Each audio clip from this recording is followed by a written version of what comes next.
محمد سلیم but کی report کے مطابق خبر شامل کی جا رہی ہے۔ صدر عوامی ایکشن کمیٹی کھوئی رٹا عبدالرحیم بٹ عوامی حقوق اور کشمیریوں کی شناخت کی جنگ میں سرفہرست رہے۔ جب تک کشمیری عوام ان کے حقوق نہیں ملتے اس وقت تک چین اور سکون کی نیند نہیں سوئیں گے۔ 74 سال سے غصب اور شدہ حقوق کے لیے پرامن جدوجہد کے ذریعے اپنا حق مانگ رہے ہیں۔ کوئی مائی کا لال اس جدوجہد سے نہیں روک واپس لالا کی طرف رواں دواں کیا ہے جی؟ بالکل جناب، نہیں جناب، ٹھیک ہے، ریڈی اکل آئی ہے، چلو بھائی کشتیاں ہیں، دلا کی کشتیاں میں چلا گا،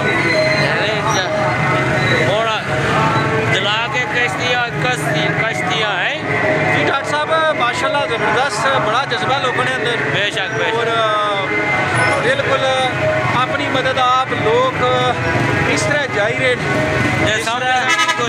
نہیں سمجھ آیا تو جانے پہ نہیں سمجھ کو نہیں وہاں وائی ہاں صحیح کو نہیں میں آنے کے بدلے جانے میں نہیں سمجھ میں پتا ہے کہ ایسا انٹری پوائنٹ بند کرنا ہے، اس کے بعد جیڑی گل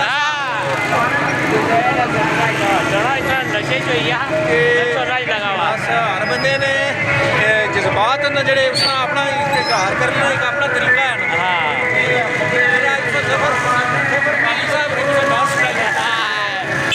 کیا بات ہے۔